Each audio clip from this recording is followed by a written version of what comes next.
નમસ્કાર દર્શક મિત્રો, ટીવી18 ન્યૂઝમાં આપનું સ્વાગત છે। ભાવનગર સોમનાથ નેશનલ હાઈવે પર લુંબી ટોલનાકા નજીક અકસ્માત સર્જાયો હતો। નેશનલ હાઈવે પર બંધ પડેલ ટ્રક પાછળ ડીઝલ અને પેટ્રોલ ભરેલ ટેન્કર અથડાયું હતું। આ ટક્કર એટલી જોરદાર હતી કે બંધ પડેલ ટ્રકે બાજુમાં પલટી મારી હતી। અકસ્માતની જાણ થતાં જ આસપાસના લોકો મોટી સંખ્યામાં ઘટનાસ્થળે દોડી આવ્યા હતા।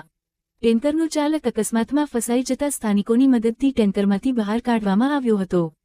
અકસ્માતના પગલે હાઈવે પર ટ્રાફિક જામની સ્થિતિ સર્જાઈ હતી અને વાહન વ્યવહારને ભારે અસર પહોંચી હતી। સદનસીબે અકસ્માતમાં કોઈ મોટી જાનહાનિ થઈ ન હતી। ટેન્કરના ચાલકને સારવાર અર્થે ગાડી હાલી જતી હતી ને ગાડી એક પડી હતી, એની વાં ટચ થઈ ગઈ છે, પછી ફૂટપાટી ઉપર આવી ગઈ છે ગાડી। અમારે ટેન્કર હતું। અને સામે કઈ ગાડી હતી? સામે કે ગાડી નહોતી, ગાડી એક ઊભી હતી, ફેલ થઈ એલી। ટેન્કરમાં શું ભરેલું હતું આમાં? ડીઝલ ને પેટ્રોલ। કઈ બાજુ આવતા હતા તમે? તળાજાથી મહુવા આવતા હતા અમે।